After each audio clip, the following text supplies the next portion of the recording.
through it. It's a disappointing day, but Cecil, I think you and I are kind of on the same page here of mad, angry, wanted them to find a way to win. They were the better team throughout that football game at Arrowhead, but just could not come home with a victory. But, man, what they are building, the answer to the Bo Nix question is yes, he is the guy. If we were to tell you back in July, when did y'all do the media day, like July 27th or whatever it was? Like that, Always right around there. You just show up, you get to hear from coaches, ownership, maybe a couple players roll out. If we were to sit here and revisit some of those conversations from July and August and say, hey, on November 11th, after, week 10, the Broncos will be 500. We'll all know that the answer to Bo is yes, he is the guy, and they're still in the playoff conversation. Would you sign up for that? We all would have said absolutely. I think what this has done here over the first 10 weeks, it's given us the answers to the questions that we've been asking for 9 years about the quarterback. And it's also showing us they're ahead of schedule. Now we can get greedy, even with the loss. And I think maybe I'm a little behind where you were the last couple of weeks because you've been talking about playoffs. You wanted them to go get a playmaker.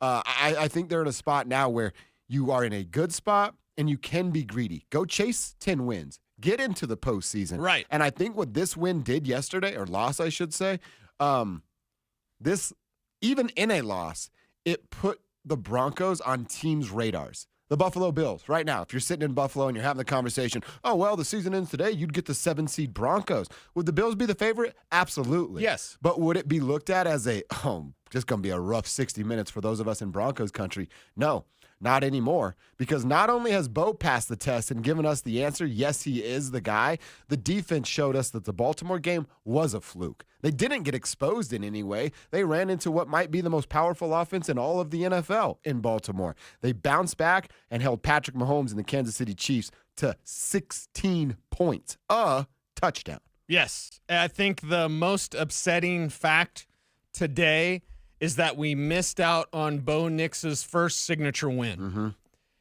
because he is the guy. And you can believe in his ability as a quarterback, as a leader, as a passer, as a scrambler when he needs to. You can believe in all that because he's shown that. And imagine what this team will be going forward. But I want to talk about Bo and this way he went toe-to-toe with Pat Mahomes. Didn't seem nervous in the way that I felt he was against Lamar Jackson or even against Seattle in his very first game. Like, the game is not too large for him. You have the guy in Bo Nix. Now continue to build around him, but getting that securing that sort of victory for Bo on the road in a hostile environment, I think that's why I'm most upset. That's why I'm mad today. Spivak talking about how I need a hug. Like, yeah, I need a hug it's called W against the Kansas City Chiefs in their place, and you missed out on Bo's first signature win because it's there. And if you've believed, you've seen it, and you know it. And if you didn't believe, you're seeing it and you're in denial because it is there with Bo Nix. So go back to the draft. Go back to the media day, whatever you want. Go back in time and say, in November, mid-November, we're going to know Bo's the guy. Everybody would take that and run with it and love it. And the fact you didn't get that win, yes, for the team, yes, for the record, yes, for the playoff push, but for him specifically, Bo played outstanding football, and they're coming together. It took about 2 months, but Sean Payton has figured out what Bo Nix needs that RPO Bo. You're getting that RPO Bo, and they're coming together. They're putting together good game plans, and Bo is responding. Yeah. And you know what, man? You look at the landscape of the NFL, Jaden Daniels is Jaden Daniels. He's the Offensive Rookie of the Year. He's going to be in the conversation for MVP. Y'all see what happened to Caleb Williams yesterday? Where's Bo Nix in regards to Caleb Williams? Right. He's better than Caleb. He is better than Caleb right now. So they are starting to figure these things out. Sean and Bo are starting to figure some things out together. The running game, well, it still has to come along, but they're figuring out Audric Estime can be a piece of this. They threw Marvin Mims in at running back. Cece wrote about it at denversports.com. We talked about it earlier, creative or desperate. We both agreed that it was creative. Now, what can you build on moving forward? Is Audric Estime the starting running back? Is Marvin Mims going to split some of that time now at running back? And is anybody else going to step up, not named Cortland Sutton, who could have been better? He had 2 big drops yesterday. Right. Did Cortland Sutton. And let's add the 2 drops and him being called for offsides at the end of the first half, the 60-yard field goal that would have been good from 55 had Cortland not got called for his penalty. Yep. Those things need to start getting better. But, man, it is a day where we know the answer about Bo. We're starting to see some of these young guys show up and pop. Devon Bailey scored his first touchdown. And yeah, you lost to the Kansas City Chiefs, who get good break after good break. But you know what I fully believe in? Fully, man, is karma. And the Broncos are doing this the right way. We've talked about this going back to the trade deadline. Drafting, staying the course, keeping your picks, letting young guys get real life, on-the-job experience. That good football comes your way when you do those things. The Broncos are going to be okay, man. They are. I haven't felt this way since they hoisted the Lombardi in 2015. They're going to be all right as currently constructed. Well, it's real. Mm-hmm. It's real with Bo. I'll go back to the Drew Lock days, starting 4-1 as a starter, and it was outstanding. And then the next year you saw it wasn't going to work with Drew. If you were honest. He fumbled in the first game of that year twice. Yeah. It's not great, Bob. But if you were honest, you could see, okay, it's just not going to be there with Drew. As much as we like him and want it to work, it wasn't going to work. With Bo Nix, you're seeing him get better and better without the weapons. You mentioned Caleb. Caleb has 9 total touchdowns. Wow. They're all passing, by the way, and 5 picks. I know Bo has 6 picks, although there's the one from Thanks Little Jordan. But he's got 15 total touchdowns. 15 total touchdowns. He leads the Broncos in rushing touchdowns, if I remember right. And then Jaden Daniels has 13 total touchdowns. So if we just look at these rookie quarterbacks and what they're working with compared to what Bo is working with, Bo doesn't have what Jaden Daniels has. He doesn't have what Caleb Williams has, and he's besting them in one of the most important stats that there is, just scoring touchdowns. So it's there with Bo. The fight is there with Bo. The connection is there with Bo. And they're figuring things out with that young man where he can attack you with his feet. He can attack you with his arm. They're doing RPO plays, as I mentioned. Like, it's all coming together, and that's what's most disappointing is that they didn't get that win. But how do you build from that? We know this team is resilient. They're not going to lose twice. Adam Troutman told me that last week about the Baltimore game. You can't lose twice. They're going to have a rough film study today. And then after today, they're putting it behind them. And yes, it is on to Atlanta. This won't linger for me past today. I'm going to be mad today. But I'll be better tomorrow because I know that Bo Nix is going to get this thing right. And the Broncos have their franchise quarterback. Yep. And you said it, the Atlanta game, you go to Vegas after that, Cleveland, Indianapolis. We're talking about a month stretch here where when you get to week 16, is it fair to call 9-5 the expectation? Is it fair to say the Broncos need to go out and win these next 4 games because they're very winnable and what we have seen? It seems strange asking you that based on rookie quarterback, what the expectations were coming in. But with new information, things change. It's how the world works. Are we looking at the next 4 games as, man, I don't know if I should say must win, but no. If you want to be in the playoff talk, they are. Yeah, and I think that's must win is a little much and maybe overdone, right? But just you have to win the ones you're supposed to win. Kansas City was always a tough task. And I'm not saying you weren't supposed to win, but people weren't expecting that. From the national audience, national people I talked to were like, I was really surprised the Broncos did that. And I said, I wasn't. I wasn't surprised the Broncos did that at all to Kansas City. Vance Joseph always plays Pat Mahomes very well.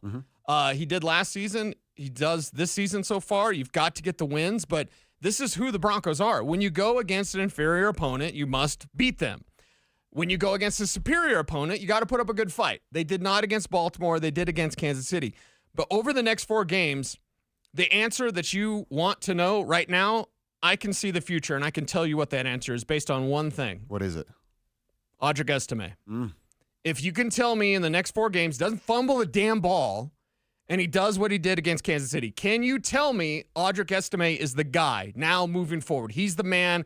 He's the battering ram. He's the lead back. He's the powerhouse. He's the bell cow, whatever you want to say. If you can tell me yes on Audric Estime, please tell me yes. Then I can tell you this team can win all 4 of those games. See, I don't know if I can give you a full yes right now. I mean, we're talking about this is the first game he hasn't turned the ball over, right? Like this is 14 carries on 53 yards. That's probably closer to 65. He had that one called back for an illegal formation. Right. And then at the end of the game, down. they're just trying to move into position. So you're just kind of ramming it up there for a yard or two. You're not really looking to gash somebody. So we'll take that yards per carry at 3.8, I believe. Yeah. We'll take that with a little bit of grain of salt. Okay. And I mean, still, that's not terrible. No, We're talking about a team that had 1.8 not that long ago. So I can't sit here and say, yeah, he's the guy moving forward. Okay. I also, when I look at the running back room, I'd love to be proven wrong on this, but Audric, Javonte, Jaleel, I guess we throw Marvin into this now. I don't look at any of those guys as hey, you're going to get the same workload that a Saquon Barkley gets. This is going to be by committee for as long as those are the names. That's what this looks like to me. That's not the answer I was looking for. I know, and I'm sorry, but even the 14 from Audric Estime. All right, those were the Javonte carries, the games leading up to this. Right. I don't know that this team is ever we're not going to come here on a Monday and go, damn, do you see those 25 carries from insert player's name and 125 yards? I don't think Sean's going to ever give one guy that opportunity. I wish he would. Would you want it to be Estime? If he hangs on to the ball, yes. And I talked to Audric last week in the locker room about Mark Ingram because I said, hey, coach says you're going to get more work. This was last Wednesday, and I said, have you and him watched Mark Ingram film? Because you remind me of Mark Ingram. And he's like, yeah, we have. We've sat down together. Love that. And he's put on, because everyone thinks of Alvin Kamara. When you think of Saints running backs, you think of Alvin Kamara. Well, Audric Estime is not Alvin Kamara, but he is Mark Ingram. Mm-hmm.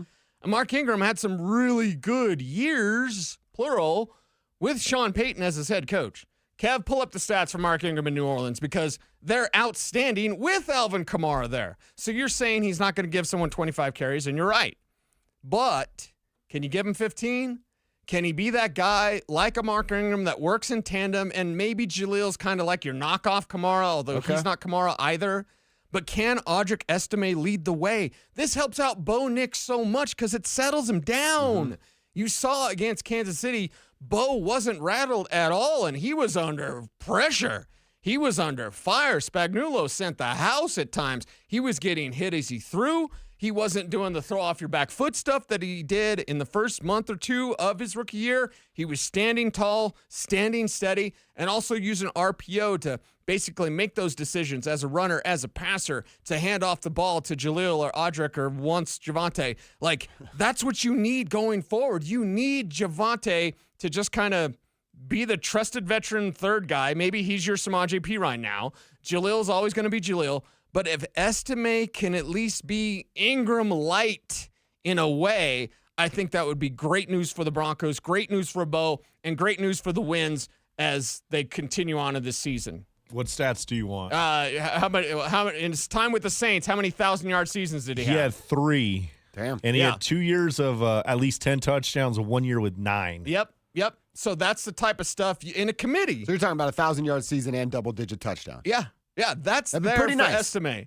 And I don't want to get crazy, but we've seen it before. Derrick Henry always had 1,000 yards in 9 games, whatever. But years ago, Gary Brown, I think, was the first to do it for the Oilers. That's tell you how long ago it was. You can get 1,008. You can get 1,008 games. Kevin Jones did it with the Lions years ago. You can get 1,008. I'm not predicting that for Estime, but we shouldn't. While we could admit it's a committee, like we can admit it's a 3-headed committee, we should never go, they're not going to run the ball effectively. I believe they can. As they're coming together, they're getting better. The ground game is getting better. And maybe Estime is the guy that jumpstarts it. I hope that is the case. And I will wonder what it looks like moving forward with Javonte and just his role, because it was, again, Jaleel got the start, got the first carry of the game, but you look at the numbers there, 2 carries. He got a carry after the first play of the game and just 12 yards for Jaleel. How does he feel about that? They need some help at running back. You're the starter, and you don't touch the ball.